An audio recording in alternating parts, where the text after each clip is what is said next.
Welcome to Flat Earth Debate Live. I'm your host, Nathan Oakley, and if you are new to this channel, or you've not done so already, then be sure to subscribe, hit the bell notification icon and join button if you'd like to become a Nathan Oakley 1980 channel member and keep up to date with the Flat Earth Debate. If you would like to support the channel, there is a super chat that runs alongside each of these shows while they are live, and there's also a PayPal, Patreon and crypto link in the info box below the video. Also below this video you can get £50 for swapping your UK electricity supplier to Octopus Energy. This is of particular importance if you drive an electric vehicle. Most importantly, if you'd like to join the discussion, simply mute the page you are currently watching, then click the link in the info box below this video to join the panel and express your views on the nature of Earth. If you do join, please don't swear. If you do, you'll be ejected, and if you are, please don't try to rejoin the stream using sock accounts. You'll be warmly welcome back on the next stream. Please also share the show on social media.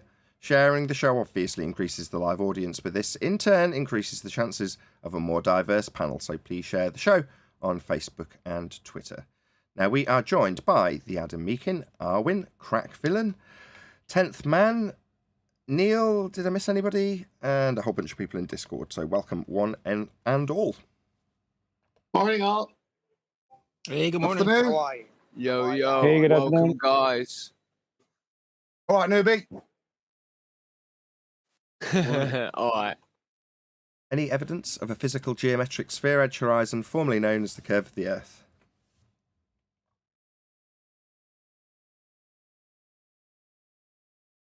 No. Black Swan. We're going to need half of that.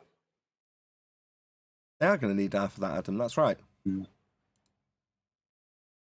Any evidence of axial rotation of the Earth-based variety? Gonna need half of that.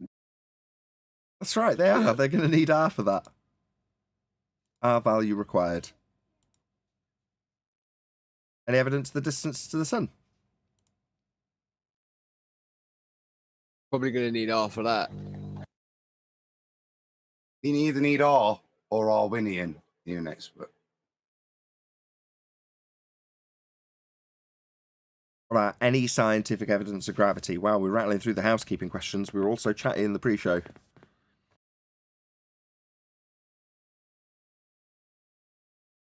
Gravity, what's that? Depends on which one you're referring to. No, you're going to need R for that. It's keeping you grounded on the earth, Crack. Don't you know that? I just You thought can it was only- an explanation for why there's an objective direction of down all the way across the face of a spherical ball created after the ball. You're gonna need half of that. What ball? Let's Not my ask that. balls. Let's ask that. Any evidence of Earth radius, the R value? You're going to need gravity for that. there was somebody in the chat, Flat Earth School, I think it was last night, relating to, I think, Mr. Sensible, who is a reneger on debts, I'd just like to point out. Shame on you. That means your word's worth absolutely nothing now if you put a bet down and don't fess up. But they were chatting on this, saying they'd and this is quite funny, they'd use telescopes to look at the shadows on satellites from two different locations, and they'd got R to within 2%. Sorry, explain this to me. I don't follow. How do you go from looking at shadows in the sky to an assumption that Earth is a sphere with a radius value to measure it in the first place? After assuming the affirming the consequent, my interesting point to him was, yeah, you've done all that. So now that you've done this quasi piece of confusion with regards to shadows, which basically was Aristophanes upside down, wasn't it? Not sticks in the ground, but sticks in the air that you're looking at shadows on.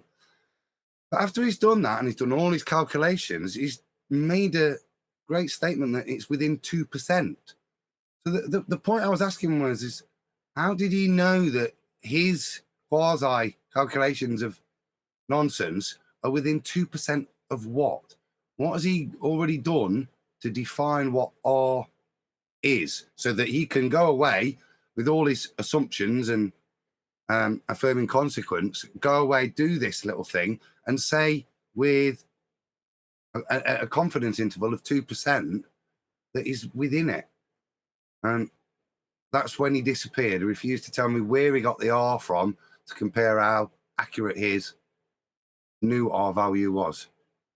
Okay, so there's two problems. Number one, where'd you get the comparative R value that you're saying it's within 2% of? And further to that, how did you come to the conclusion that you were measuring a spherical surface when you did your shadows in the sky?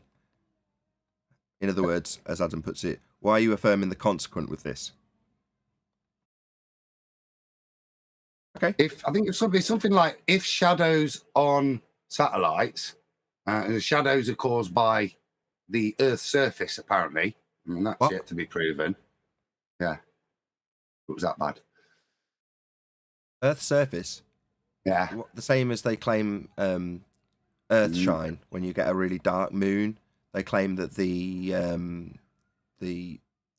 really dark bit, or something along those lines that you can see, the dark circle, you know what I'm talking about, right? They say that's Earth shine. I'm thinking, yesterday he was really annoyed me. I had to listen to the show yesterday. Yesterday he was talking about Terminator line. I think that's probably what they're talking about, that the shadow of the leading edge of the ball will create a Terminator line and therefore know the point where the sun is hitting it, and therefore from those two calculations they can work out they're not linearly placed and make the assumption that it's the shape of the surface that they're not measuring that is the curve thing. Well, there's the undoing then, because what you're saying is then you've got a geometric limitation based on R, formerly known as Earth curve. That would be a geometric physical limitation. Yeah. Well, they'll need R for that, won't they? I mean, this wraps around in and of itself. You already said they're affirming the consequent, so yes, absolutely correct. They're begging the question and affirming the consequent, and we're just pulling apart which bits they've inserted where.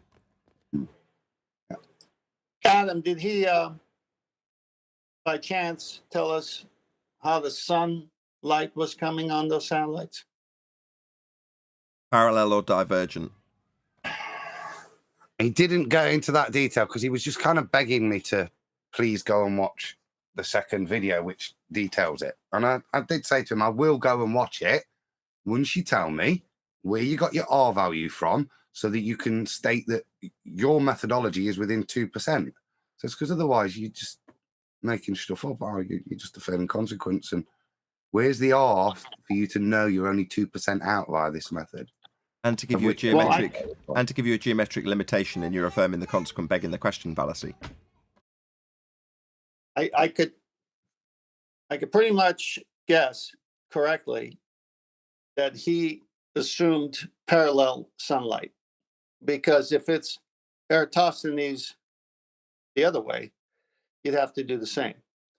Because what they did was they assumed the bodies to be so far away that the sunlight must be, this is all assumption now, and they even admit it's an assumption. Okay, so they're so far away, they must be coming in parallel, so the shadows are caused by a curved surface. Except they're divergent, and the shadows are caused by the angle over a flat plane. So isn't that irresponsible of them to assume that? Come on. Just digest that for a minute. That you want to kill the globe? You want to kill the ball? It's out every day. It's called the sun. Took some tremendous shots yesterday. We had a storm coming in again. Crepuscular rays were fantastic, emanating, as Adam said before, and I don't know if he wants to go over it again, but the photon leaving the sun is going in all directions. Their version is it's so far away that it's hitting Earth parallel, except the fact that when we look at it, it's so much closer that it's hitting the Earth with funny angles. It's divergent. But Do you these, think it's possible? hold on 1 second, Neil. Go ahead. So, Adam, these satellites, when you say satellites, are we talking assumptive lights in the sky, presumed to be Well- orbiting? Or are we talking, what are you talking? I wouldn't, to be fair, so I can only make an assumption. I wouldn't let him get past the, as I shouldn't. Yeah, I wasn't going to go into how he's done. I did actually say to him after the description, hello, we're on assumption overload here, aren't we? There's so many bits. So I kind of stuck to, let's just figure out how we get the R first. But I would assume they would be some form of man-made satellite that they're saying is up there in orbit for them to then perform these calculations based on. So they're man-made, orbiting. That's a begging the question fallacy.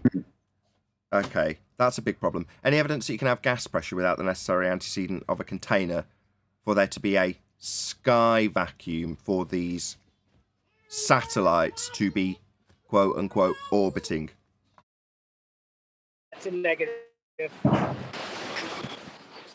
I'd say we weren't contained, but then I couldn't say that because I wouldn't be breathing. Yes, you'll need the air to move, to have some velocity from your vocal cords to move that air, to move the diaphragm on your mic. So expressing an answer pretty much sums up that we have containment. The sound you've made. You're going to need answer- air for that. Yeah, you'll need air pressure to create that sound to answer me, won't you, Owen? Indeed. There's no sound without a medium. It's the displacement of the air. Do you mean no one can hear you scream in space? Allegedly. There is no space. If there was, then the gas we breathe would be filling it, and we'd all be dead.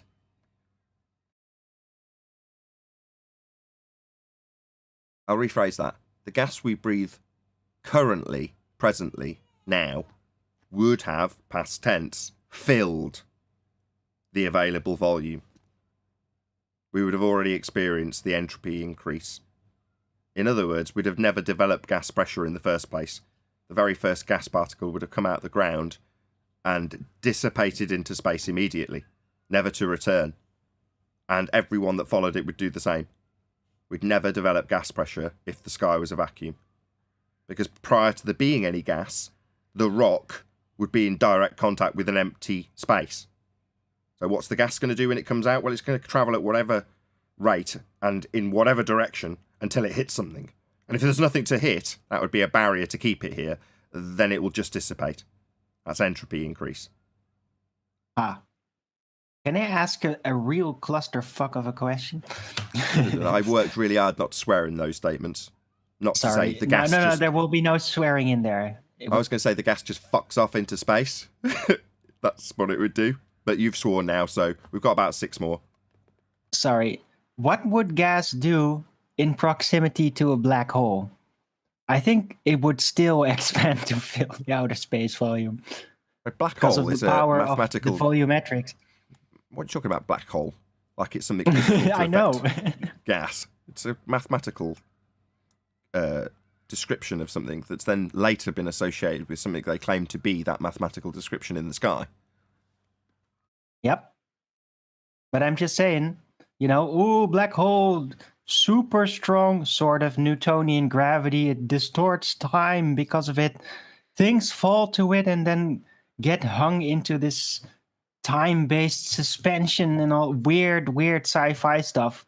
But I think that gas, when given the opportunity to escape from a container, is still just going to expand in all directions to fill the rest of the universe with its gas, despite the black hole being so powerful, right? Because the power of gas pressure expansion in the volume is as strong as the total available volume, which is insanely large. Okay, I mean, I think it would be unaffected even in the maths because the descriptions that I understand would have things like spaghettification. You ever heard of that term?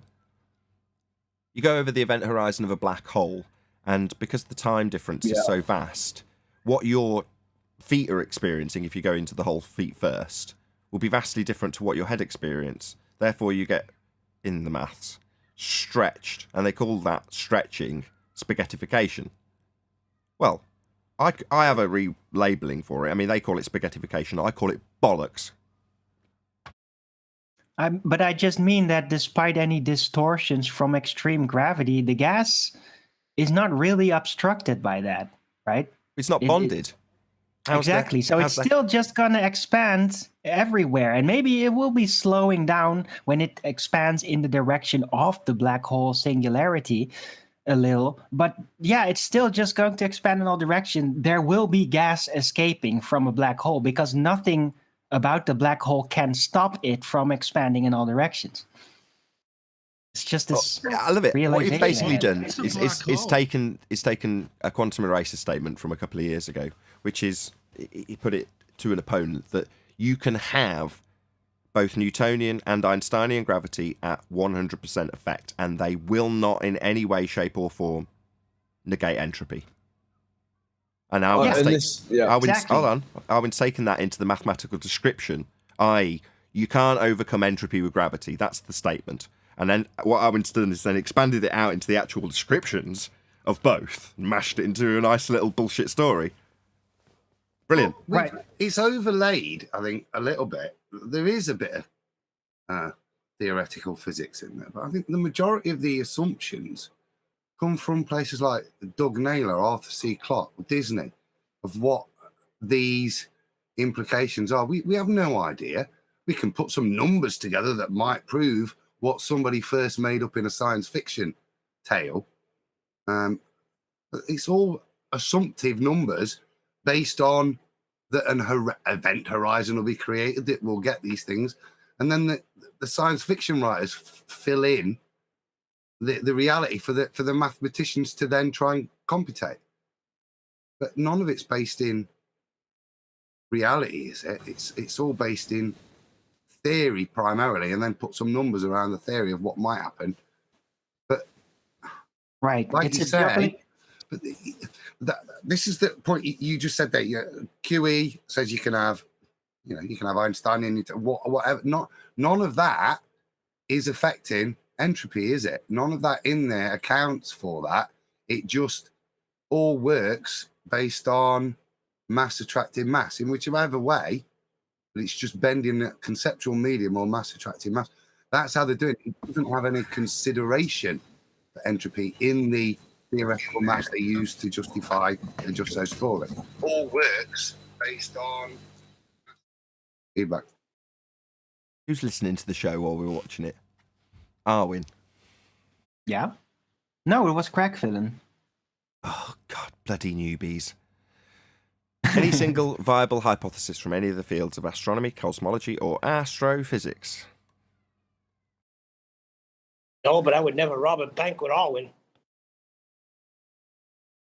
It's just an interesting thing because it's said because of the conjunction between art and math that nothing can escape from a black hole. Apparently light can't even escape from it. But yeah, there's nothing really stopping gas from escaping from it.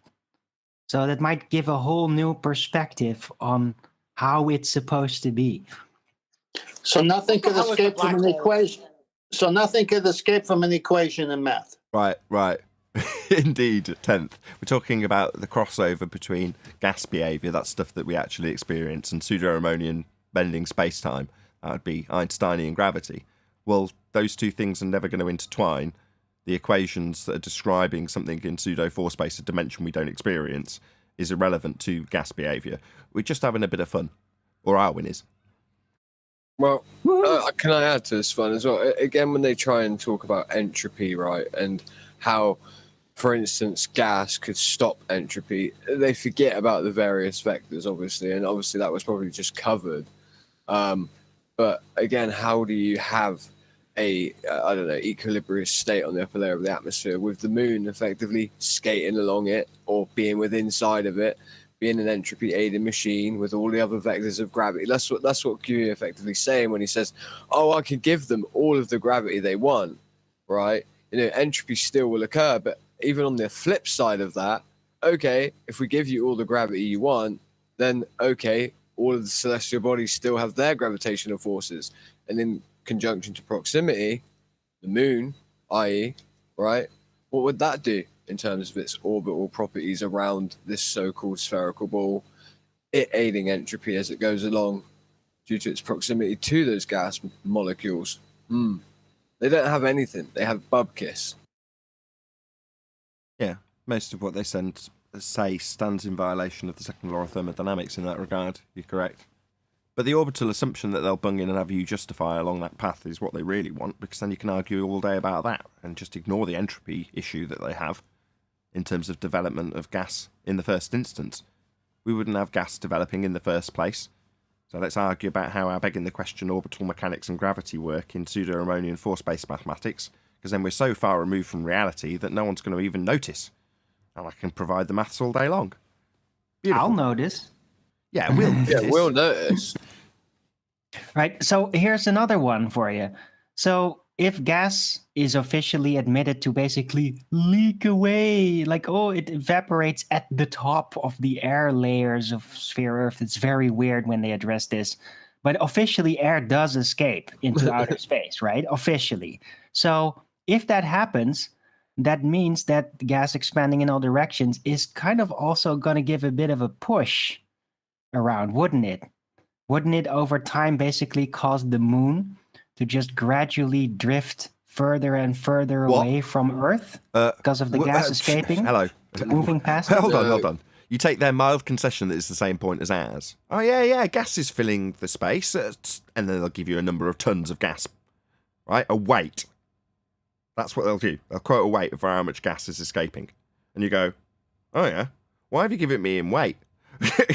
Well, because in reality, what they're saying is, yeah, gas is obviously filling the space. It's escaping into space. Well, escaping from what?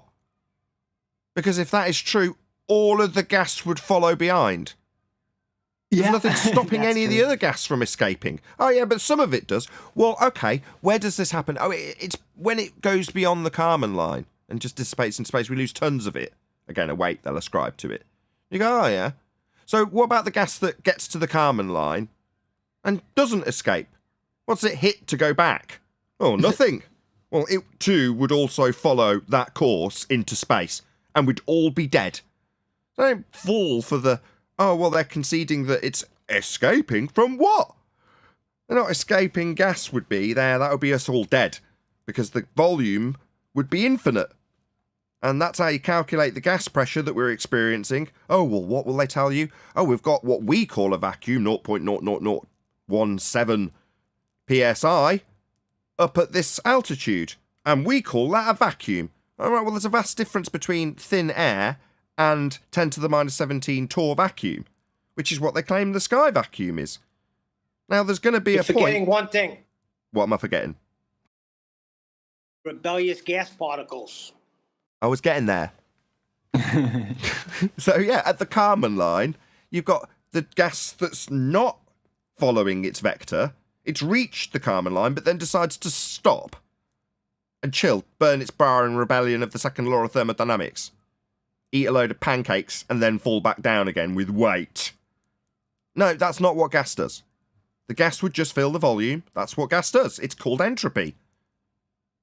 So we'd all be dead if the sky was a vacuum. Their mild concession that, oh yeah, loads of tonnage is filling the space each day. Oh yeah, well what about the stuff next to the stuff that flies off? It just decides to go back down without actually striking anything.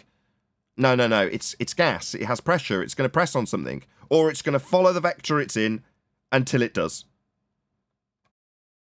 Unless they could show us I've gas heard them behaving say any that other gas way. particles run out of energy and slow down. No, nothing reaches absolute zero at the Kármán line.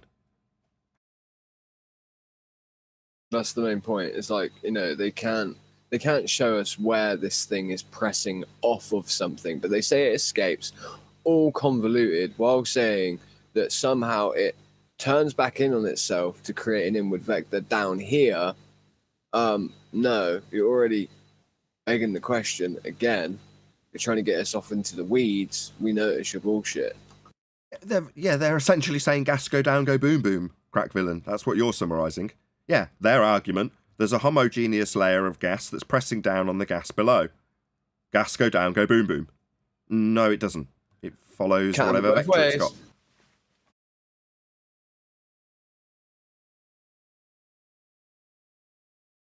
Go on, crack villain.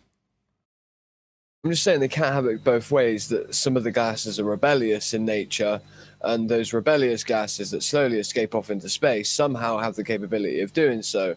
But at the same time, there's these non-rebellious gases that effectively somehow implicate themselves into the way of pushing back down toward the Earth by the way of gravity, which again, no scientific any evidence for it. So how is it that you're creating this inward vector all the way across the face of a spherical ball in a 360-degree Earth that's in a 360-degree encapsulated vacuum? I would like to know. We notice what you're saying, guys. We're not silly. Not Burger King. You can't have it your way with gas pressure. There's laws. Entropy is a law of nature. That's how gas behaves. Or just look at PV equals nRT. That's what gas will do. Well, where'd you get your V? Oh, we would just arbitrarily assign a certain amount of volume at the Kármán line. That's what they do. And then it, quote unquote, escapes. No. Right, There's a big box with gas in it. Yeah? It's not like in the middle of the box there's like a load of gas all clumped together. That's defying gas behaviour. It's not bonded. Not sticking to a ball earth in violation of natural law, with some of it deciding to follow natural law and some of it not, and going down, go boom boom to push on the stuff below. Total nonsense. Well, they like to think of it as a giant spherical aquarium where there's just heavier gas sitting in there. And then when a little bit too much is created, assuming that they still assume it's created at ground level, that it kind of like spills over the edge of the aquarium. I think that is the backdrop idea that spawned the official claim that, yeah, gas does escape. Sometimes a little. Because of that, because it spills over the edge of the container, they assume. Let's just read out Prof. Phil's comment. The gas that does escape has enough energy. The gas that does not... start that again. The gas that does not have enough energy can't go higher. Oh, so it gets to a certain point and just goes down, does it, Phil? Hasn't got enough energy, so it'd have to reach absolute zero then, Phil. Because if it's not striking anything, it's not a question of how much energy it's got. It's going to continue in whatever vector it's got. Not get to the Kármán line and decide, totally pooped. It doesn't reach absolute zero, Phil. You're a moron if you assume that certain gases run out of energy at the Kármán line. What kind of idiot are you?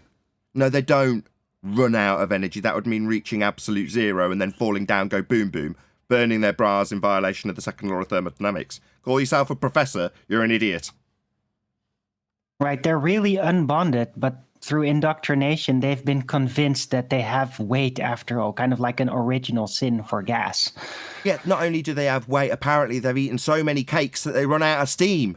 Oh, so pooped. I'm just going to sit up here at the Kármán line. I haven't got enough energy, according to Prof. Phil.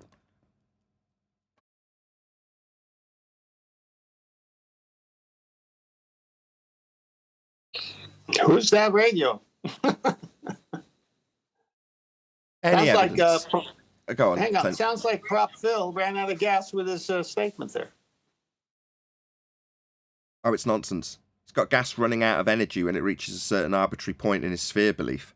And gas doesn't behave like that.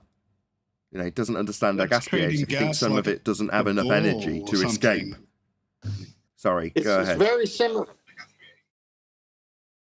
Go ahead, whoever it was in Discord. It's like saying that gas particles are like a ball. If you throw it up, that it's going to run out of energy and fall back down again. Indeed. Through the medium of air. So a solid bonded bouncy ball, for example, more dense than the air that cannot suspend it because it's unbonded. It would run out of energy and fall back down, go boom boom, like Prof. Phil describes. Also, Thunderfoot Clown described, with a demonstration of solid bonded bouncy balls being poured into a fish tank to show gas go down, go boom boom. And in Phil's example, it goes up, in a vector, and then it reaches an arbitrary point and goes, I've run out of energy. Just too fat. I'm going to sit here at the Kármán line, burn my bra, eat cakes until I go down, go boom, boom. What a load of nonsense. Yeah, Nathan, I I'm hearing want to you- see that demonstration now with the balls unbonded, and let's see what happens then. Someone with an open mic, I'm hearing an echo of what you're saying. Someone's listening to a show with an open mic. I think it's cracked. Crack, you've got to close your I mic. mean, So, Prof. Phil, feel free to join. If you want to explain yourself. Not absolute zero. Stop bullshitting yourself. What? Energy is proportional to temperature. Gets colder the higher you go. Oh, really? According to your bullshit model, you've got something that increases the temperature at the thermosphere. Correct me if I am wrong. The energy would be increasing, Phil. So, do you want to get on here and explain yourself? Regardless of whether it increases or decreases energy, unless that gas particle actually strikes something, it will continue in whatever vector it is travelling. Now, unless it reaches absolute zero, it's not going to stop. It will continue in whatever direction it's travelling. That's what gas does. Now, you're implying that it will run out of energy and go down, go boom, boom. Now, get your ass on here, Prof. Phil, and beg the question of gravity for me so I can spank your dumb ass in front of a live audience. Because gas doesn't go down, go boom, boom, because it runs out of energy. Proportional with temperature. It might slow down, but it will continue in that vector, Phil. And if you think otherwise, you need to explain yourself. I beg the question of gravity. Get your ass on here so we can highlight how you're going to beg the question for a live audience, Phil, rather than being a chat skank. Any evidence of a self-perpetuating molten iron core at the centre of a presupposed spherical Earth?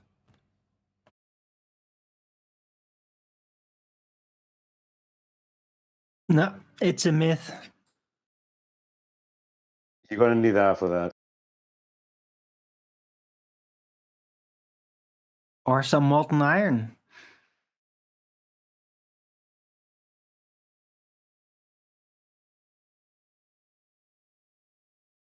That it? That concludes the housekeeping. You're also going to need R to beg the question of atmosphere.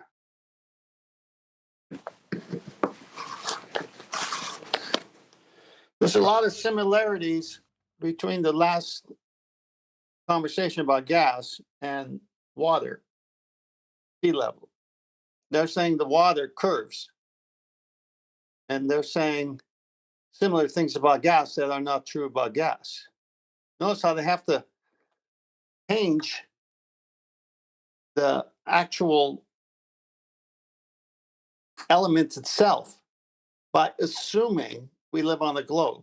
By assuming everything, they have to change what reality is. And then when you break it down the way you did gas pressure, you do the same thing with sea level. I mean, my goodness, why do they call it sea level? If it's curved, why do they always has been referred to as sea curve? Why has it always been referred to as sea level? The nature of water, just like the nature of gas.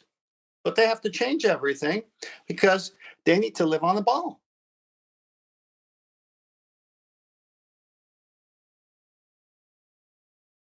Yeah, twisting your own reality to satisfy your religious faith. It's a sad, sad thing.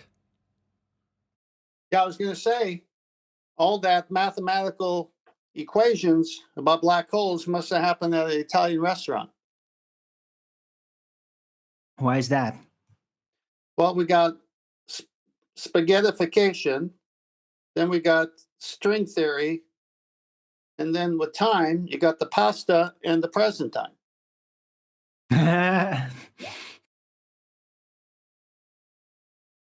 Show that Phil decided to beg the question from the chat rather than join as a live participant.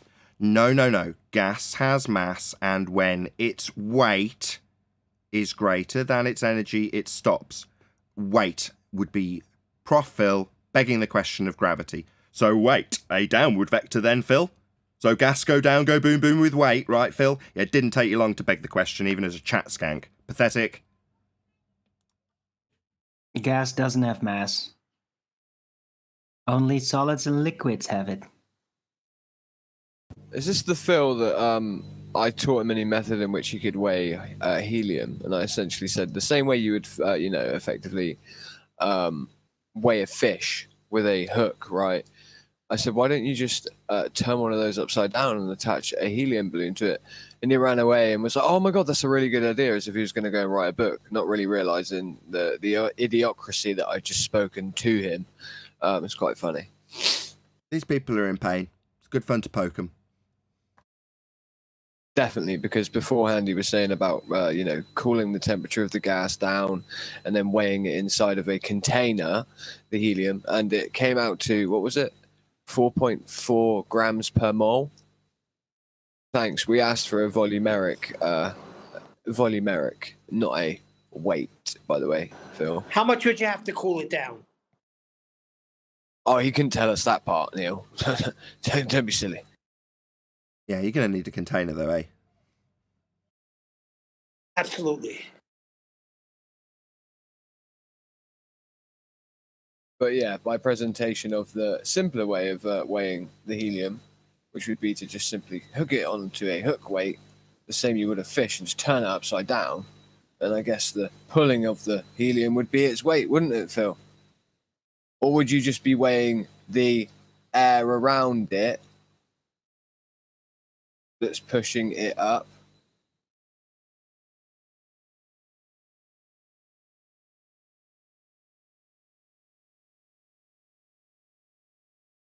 Indeed. The funny thing is, Nathan, though, is in the moment, he didn't understand that. He literally thanked me and was like, thank you very much. He said, that's a much more convenient way for me to weigh helium. With a container. With a container, indeed. I'm pretty sure that's recorded somewhere. It was in the arena, so I'm sure that will be somewhere recorded. Nice one for that, Phil. We should probably make a number clip out of that. Necessarily means it's been recorded just because it's happened in the arena. Go ahead.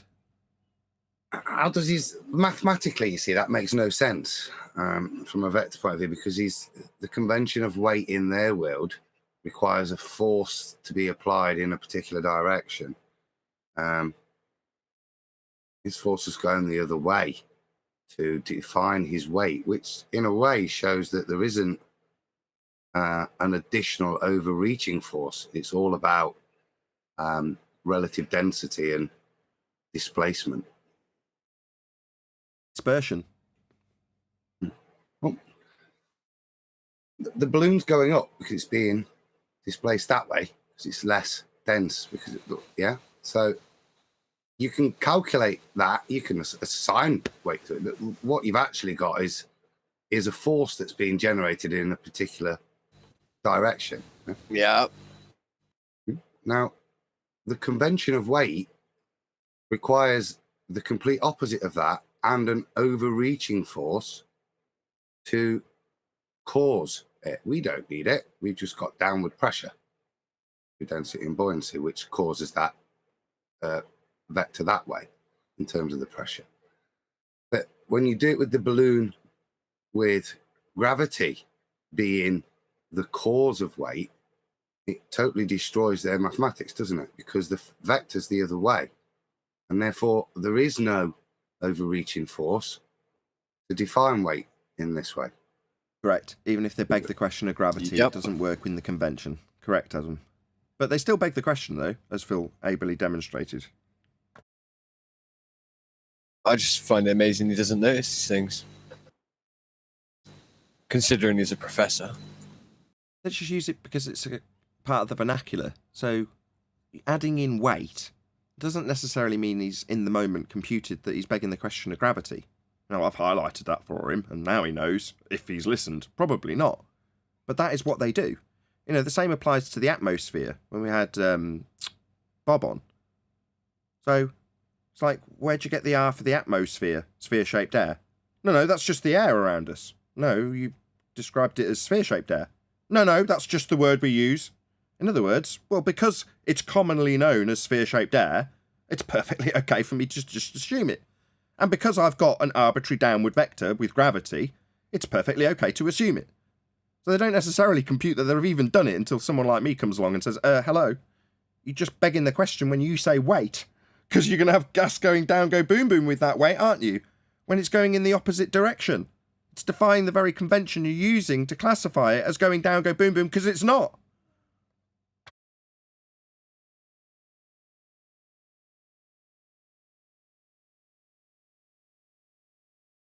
Share your pain in the chat, fundies. I know this is difficult for you all. Shout out to Witsit Gets It as well. He said hi from the chat. Hello, Witsit. Good to have you. Yes, Nathan, Witsit, that might my be brother. a good new housekeeping question. Any evidence for atmosphere? That's part of R. Sphere-shaped air is just a sidestep removed from an assumption of a sphere in the first instance with an R value. So any evidence of R covers that. I know it's quite weird because we've already got half a dozen other questions that can be answered with the preceding question, right? Any evidence of R, you can answer all those questions pretty much with that. But adding in atmosphere, sphere-shaped air, yeah, sphere-shaped air, isn't it? It needs R.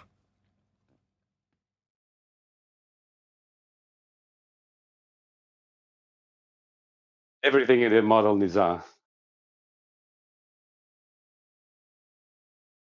Yeah, same with V. If they're going to calculate the volume of the gas pressure that they're saying isn't escaping in violation of the second law of thermodynamics, they're going to take their R value base sphere Earth and then an arbitrary line from there to the Kármán line to calculate the volume. That's where they get their volume if they're ever going to give you any sort of meaningful calculation. They've got to assume containment at a certain point to get a volume. Otherwise, what is the actual volume? Well, in their rhetoric, the actual volume is the entirety of space.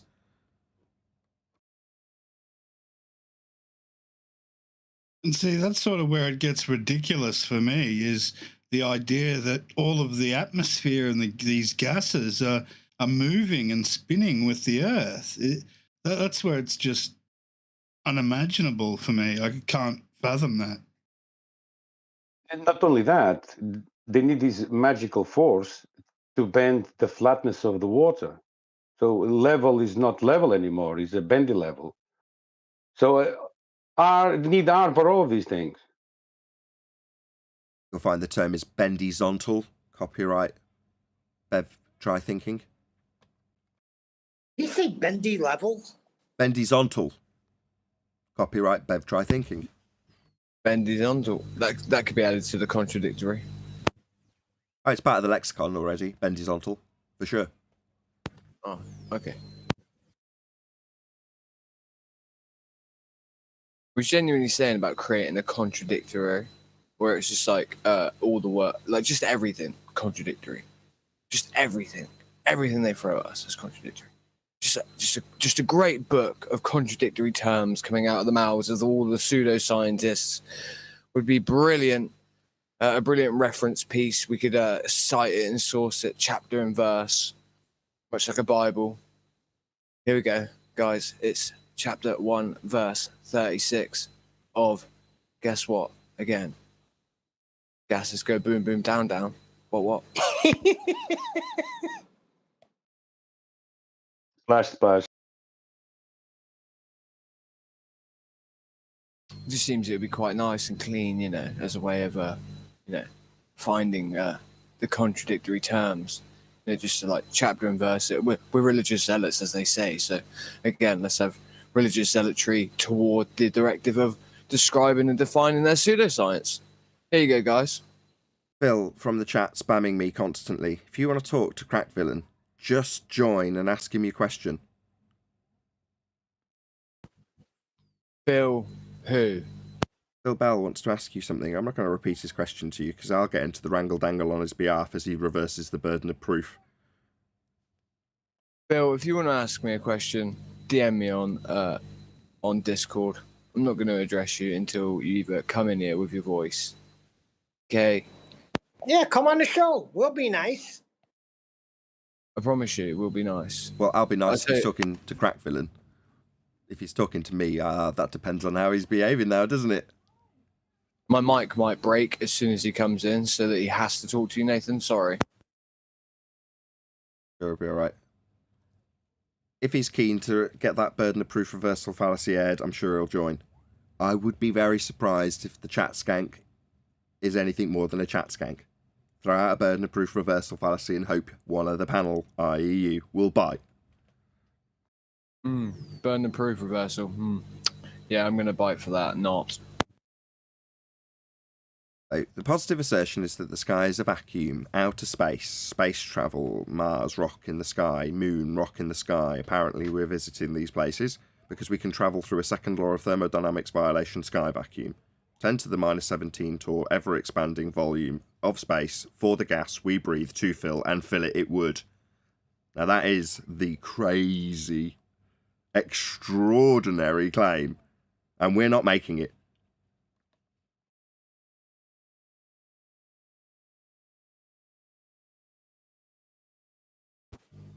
Nathan, not can you our verify claim. what we are doing? We're not making a claim. What are we doing? Destroying the claim that the sky is a vacuum. We're debunking outer space. That's what we're doing, Neil. We're debunking the positive claim that the sky is a vacuum. Thank you.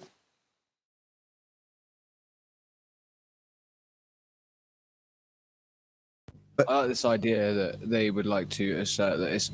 So wait, he's asserting that's our claim? Wait.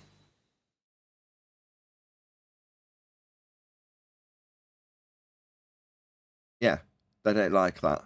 It's much, much more preferable that you're making an assertion about a dome. And then they can ask you all about that. And then in false dichotomy, they can say that their assertions based on their mathematics just works out much better than your claim of a dome that we've never been to. So they turn it into your claim. And then hold up your claim in false dichotomy with their claim. And that's how it rolls. Much better that you're holding up a positive claim rather than saying, you what? Travel into the moon? How do we get there? Through a vacuum? No, we'd all be dead.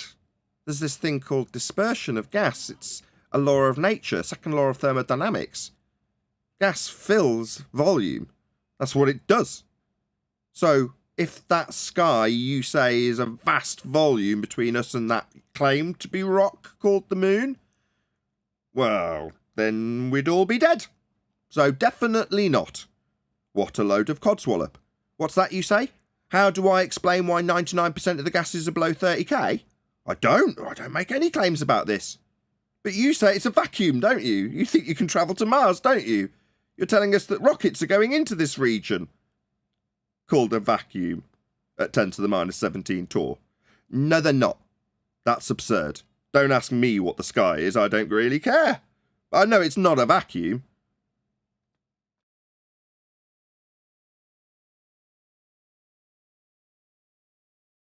Shout out to Ben White, who says, here you go, have a few bucks. Well, thank you very much indeed. I will. Thank you for your super chat. I'll even put it on screen.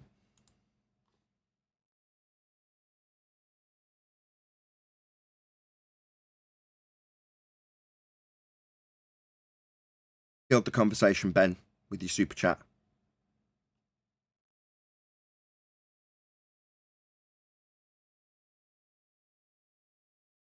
Well, the new thing, well, not the new thing, but they are saying that we made up natural law. There's no such thing. Okay. That's an excellent rebuttal.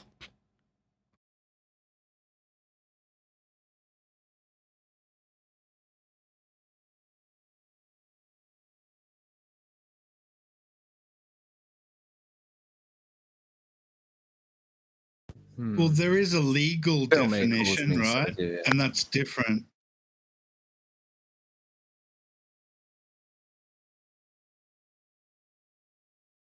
Legal definition of what? Natural law. Okay.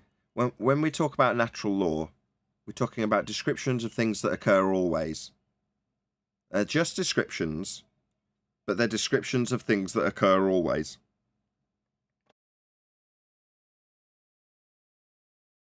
Yeah, he's talking about legal law. Well, that can change on a whim, right?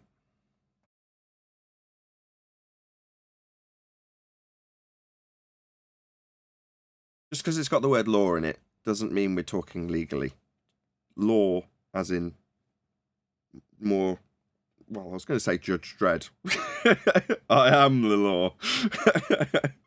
But in certain instances, he's not. So that wasn't a great example. But we're talking about descriptions of things that occur always. Just as simple as that.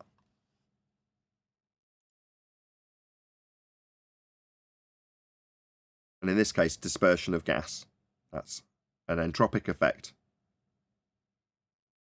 Gas disperses to fill the volume. There are no exceptions. Well, isn't that why we call it natural law? Because it happens over and over again? It's somebody's description of something that occurs always. Otherwise known as just truth, right? Not proof, it's So a then they description. got it. Proving what? No, just a description.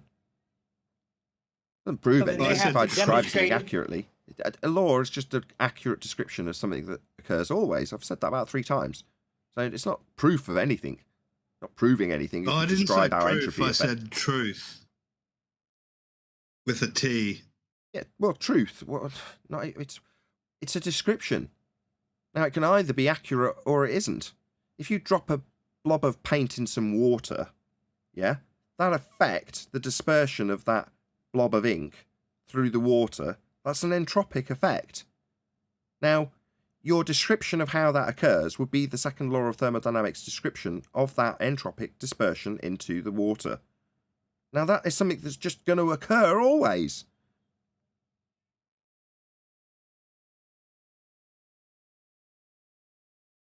Yeah, high pressure to low pressure, hot to cold. Well, that's what I'm Exactly. saying. Then they have to demonstrate it doing something else then. High pressure will always flow to low pressure. Hot will always flow to cold. Those things are described in the second law of thermodynamics as things that occur always, i.e. a law of nature. You don't leave your coffee cup on the side, come back and find that it's suddenly boiling over because it's got hotter. That doesn't happen. It's all proportional to time, isn't it? Better read out my super chat. And a super chat. Sorry, it's because I keep leaving it on the last person I've read. Crack Villain says, absolutely nothing. Just gives me money. Thank you very much, Crack Villain. I'm so glad But I added also you to the panel says, as you're paying Thank me. you. Thank very you, much. Phil, for being a little gob shite. That's just what I heard afterwards. It didn't give me the option to do so. But thanks for that, Phil. You did exactly. You made me do what you didn't want me to do, which is further the cause. I should thank Phil then for triggering one of my panel members enough to pay me to get a super chat. Yes. Which Yes. didn't come through because the words were too rude. No, I read them afterwards and then spaced them out a little bit, so he got the message. You little shite. Don't know if he did. I think that's probably why when I see a super chat with absolutely nothing on it, what they've written is either too rude to come through. I'm glad this has happened. Thank you very much for the super chat, by the way. Wasn't for you, it was for Phil. Phil's not getting it. Aha, Phil. If it was for you, I'm keeping it. I really didn't realise. I thought that would go to Phil for some reason. I don't know why. Unlucky, Phil.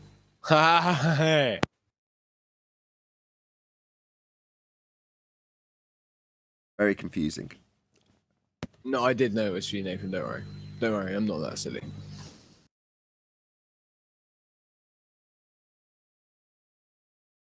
So there we go there then. Heated discussions happened in the pre-show.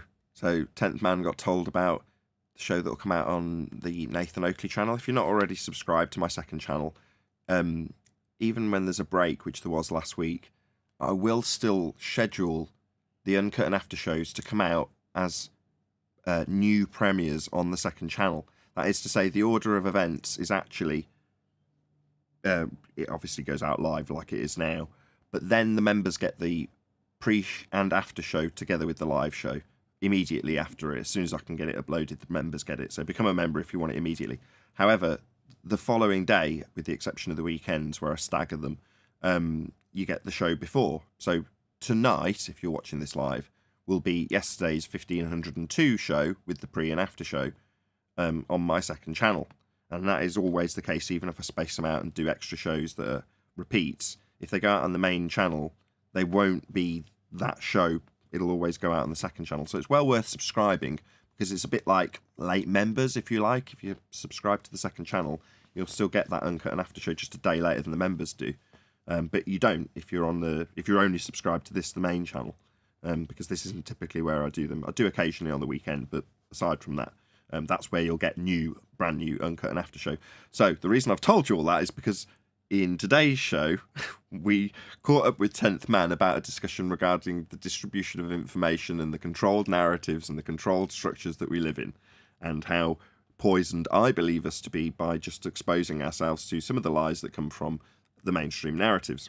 Now, we discussed it, and I even trimmed it out and called it Flat Earth Snowflakes. So check out that video if you want to preempt the show tonight. But if you tune in at 10 PM UK time, I'll ask Adam about this actually in regards to Mitch. Has he changed his time an hour earlier? They're doing that time traveling thing again, aren't they?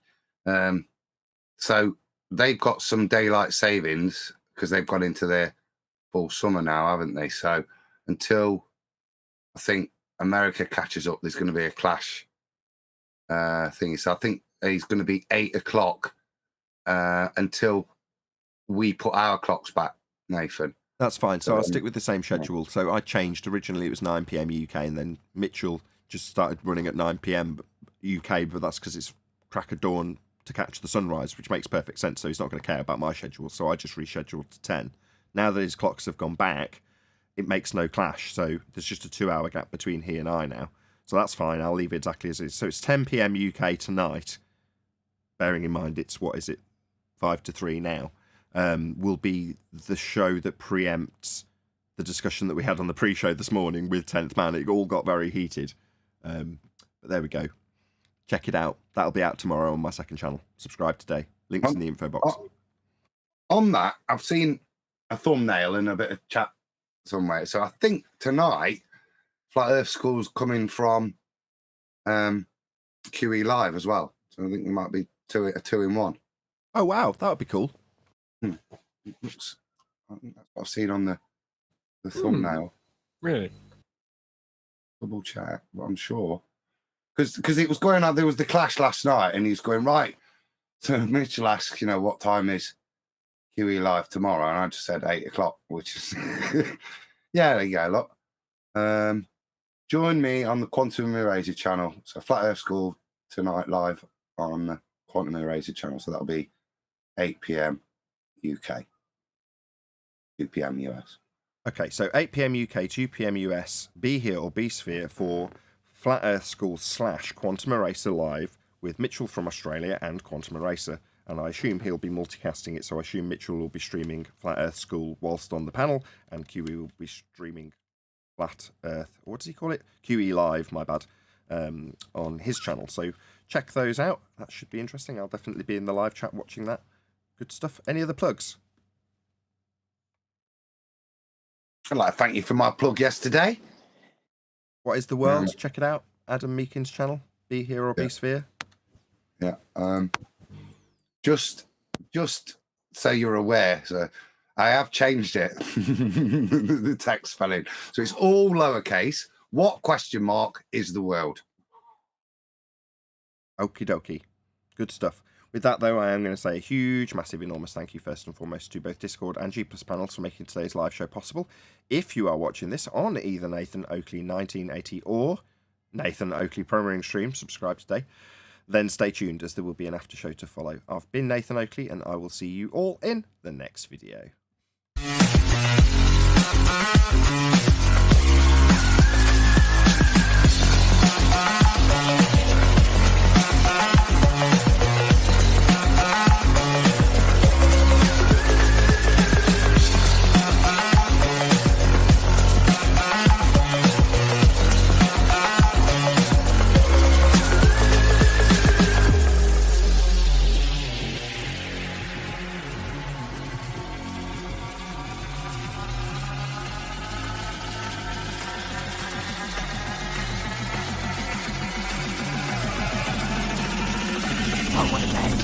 What a lovely day!